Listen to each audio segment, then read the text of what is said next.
Bismillahirrahmanirrahim. Faslun utawi iki iku fasal. Wal matruku utawi perkara kang den tinggalake. Minas sholati saking salat.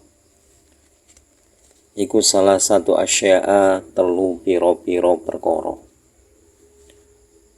Fardun suwiji iku fardu. Wa sunnatun lan sunnah wa hayatun lan hayat. Fasal ini menjelaskan tentang hal-hal yang ditinggalkan ketika melaksanakan sholat. Hal-hal yang ditinggalkan itu ada 3 perkara, yaitu yang pertama fardunya sholat. Jadi ada fardunya sholat yang ditinggalkan, ada sunnah sholat. Kalau sunnah ini otomatis yang abad itu, karena ada abad ada hayat. Terus hayat. Jadi yang ketiga hayat. Berarti ada fardu atau rukun, ada sunnah atau istilah umumnya itu abad, dan ada hayat.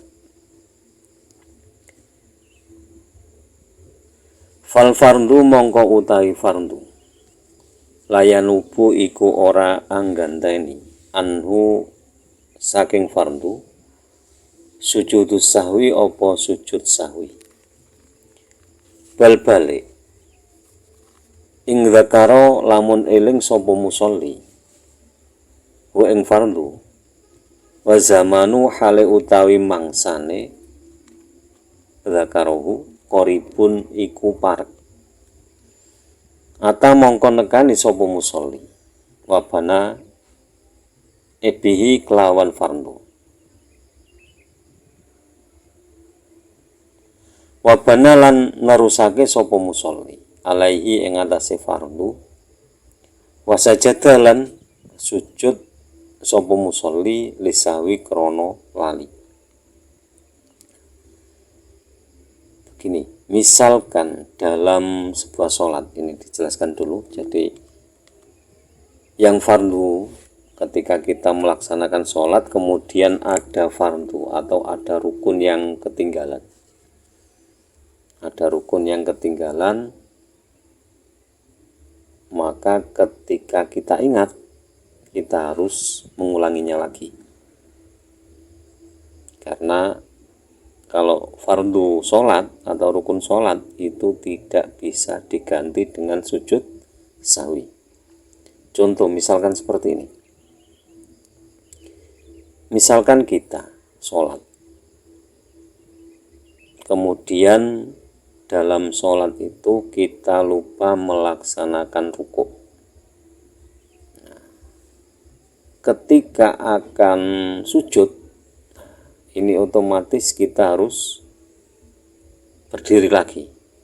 Jadi untuk melakukan rukuk lagi, kemudian i'tidal, baru sujud. Nah, misalkan kok kalau lupanya itu kok berdiri lagi. Misalkan di rakaat ketiga kita lupa tidak rukuk. Kemudian baru setelah sujud yang kedua itu kita berdiri lagi untuk rakaat yang keempat. Itu baru ingat. Itu tadi tidak rukuk, otomatis kita mengulang satu rakaat lagi. Karena ketika satu rakaat itu tidak ada karena ketika satu rakaat tidak ada satu rukun, otomatis rakaat itu batal. Jadi misalkan dalam satu rakaat itu kan kalau dihitung kan Fatihah, kemudian rukuk, i'tidal, sujud, duduk di antara 2 sujud, terus sujud lagi. Itu misalkan satu aja yang lupa sampai rakaat berikutnya, otomatis harus mengulang satu rakaat lagi. Rakaat yang pertama tadi batal. Karena apa? Kita meninggalkan satu rukun atau satu fardu. Jadi sama antara misalkan kita lupa 1 rakaat kemudian salam, otomatis mengulang 1 rakaat tadi, kemudian sujud sahwi, terakhirnya dikasih sujud sahwi. Jadi kalau rakaatnya lupa itu harus mengulang 1 rakaat lagi.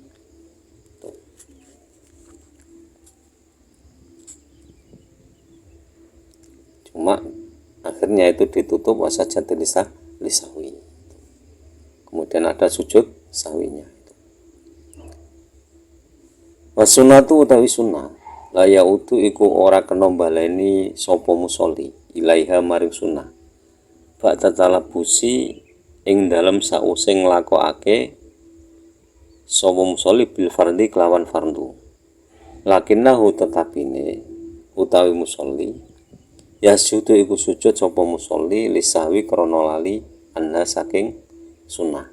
Nah, kemudian kalau sunnah atau istilahnya ab'ad, ketika kita lupa itu kita tidak boleh mengulanginya lagi. Maksudnya gini, jadi misalkan sunnah ab'ad, di antara sunnah ab'ad sholat itu kan kunut subuh itu ab'ad sholat, kemudian duduk di antara 2 sujud, itu yang kelihatan, yang gerakan itu. Kalau masalah sholawat itu kan tidak ada yang tahu membacanya. Jadi misalkan gini, ketika kita sholat isya rakaat kedua yang seharusnya kita duduk tahiyat awal, kemudian kok langsung berdiri, itu sudah, lanjutkan berdiri saja, jangan kita kembali duduk. Karena apa? Karena ketika kita berdiri itu kita akan melakukan fardunya sholat, yaitu membaca surat Al-Fatihah. Jadi tidak boleh hanya karena kita lupa tidak duduk tahiyat awal kemudian kita mengabaikan membaca Fatihah, karena Fatihah itu yang penting, yang fardu atau yang rukun sholat. Jadi ketika kita sudah membaca Fatihah, jangan sampai kembali duduk tahiyat awal, lanjutkan saja membaca Fatihahnya, kemudian terakhir sebelum salam itu kita sujud sahwi. Jadi itu kalau lupa seperti itu. Karena kalau sudah berdiri otomatis kita menjalankan rukun yang selanjutnya, rukun yang ketiga. Jadi jangan kembali duduk lagi. Begitu juga ketika kunut, kita lupa kunut. Nah, padahal setelah kunut kan sujud. Nah, jangan sampai ketika kita sudah mau sujud, kemudian ingat kok belum kunut, berdiri lagi. Nah, itu jangan. Karena apa? Karena itu hukumnya ab'ad atau hukumnya sunnah. Jadi jangan sampai sunnah itu mengalahkan yang fardu. Atau jangan sampai sunnah itu mengalahkan rukun sholat. Intinya itu. Tapi kemudian kalau lupa tadi ya terakhirnya ditambahi sujud sahwi, sujud karena lupa.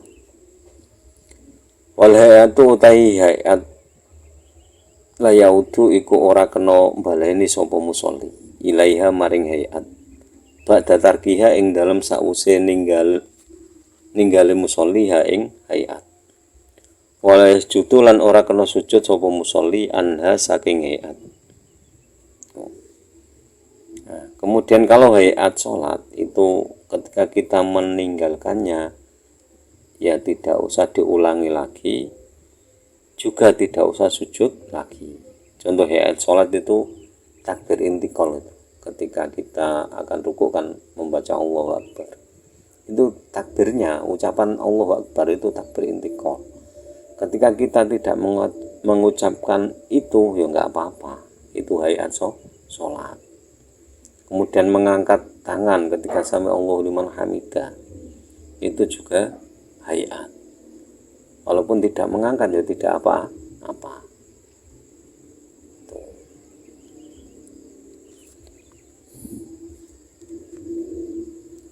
Wa idza syakka lan nalikane mamang sapa musolli fi adadima ing dalem wilangane barang ata kang teko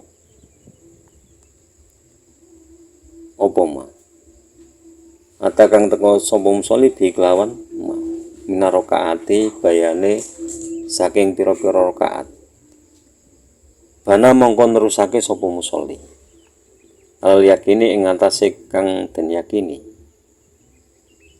wa utai yakin al aqallu iku kang luwe sithik wasajada lan sujud sapa musolli li sahwi krana lali.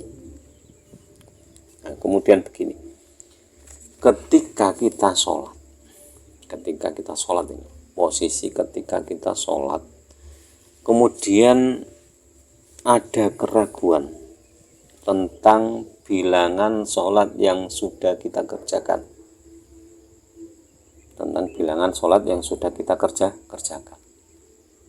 Nah, ini kejadian sering kalau sholat bersama anak-anak itu yang rame itu kan kadang kurang konsentrasi, akhirnya kita lupa rakaat keberapa.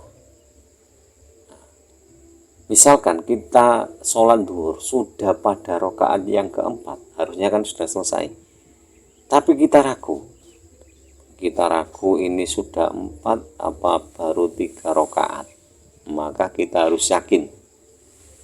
Keyakinan kita itu mengambil yang sedikit.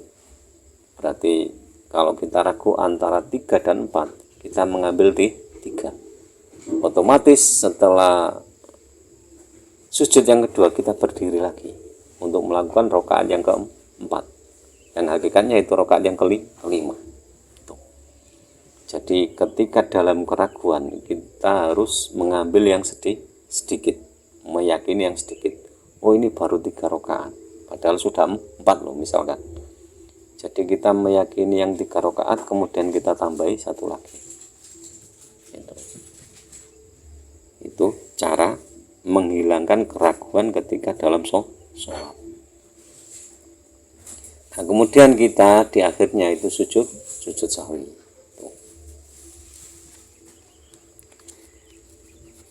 Wa sujudu sahwi utawi sujud sahwi sunnatun iku sunnat. Wa mahalluhu utawi panggonane sujud sahwi qabla salami iku tetep ing dalem sedurunge salam. Jadi sujud sahwi itu hukumnya sunnah, dilakukan sebelum salam. Nah, kesimpulannya bagaimana? Begini, saya ulangi dari pertama. Jadi hal-hal yang ditinggalkan ketika kita melakukan sholat itu ada 3. Yang pertama fardu atau rukun, yang kedua sunnah atau ab'ad, yang ketiga hayat.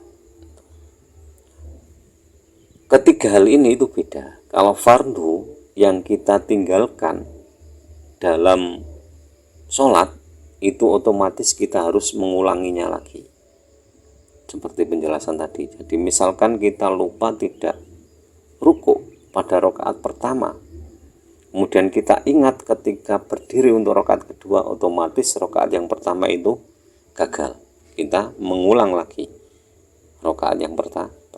Kenapa otomatis tidak sah rakaat yang pertama? Karena tidak ada ruku di situ. Nah, kemudian nanti di akhir kita sujud sahwi. Yang kedua sunnah atau ab'ad sholat. Nah, ab'ad sholat ini ketika kita lupa, kita tidak usah mengulang lagi. Misalkan ketika kita lupa tidak tahiyat awal di sholat maghrib, duhur, asar ataupun isya, itu kita sudah berdiri, itu jangan kita kembali duduk lagi untuk melaksanakan tahiyat awal, nggak boleh. Kenapa? Karena posisi berdiri kita itu rukun atau fardu. Karena apa? Akan menjalankan rakaat selanjutnya. Tuh, makanya kalau sudah lupa ya sudah. Cuma nanti sebelum salam melakukan sujud sahwi. Itu yang ab'ad. Kemudian yang hayat itu tidak perlu kita lupa yo, tidak usah sujud sahwi, ya tidak usah mengulanginya lagi. Contohnya hayat itu ya takbir intikal, mengangkat tangan ketika takbir itu hayat.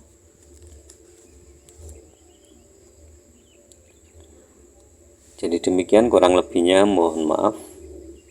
Akhirul kalam, ihdinas shiratal mustaqim, wallahul muwaffiq ila aqwamit thoriq. Wassalamualaikum warahmatullahi wabarakatuh.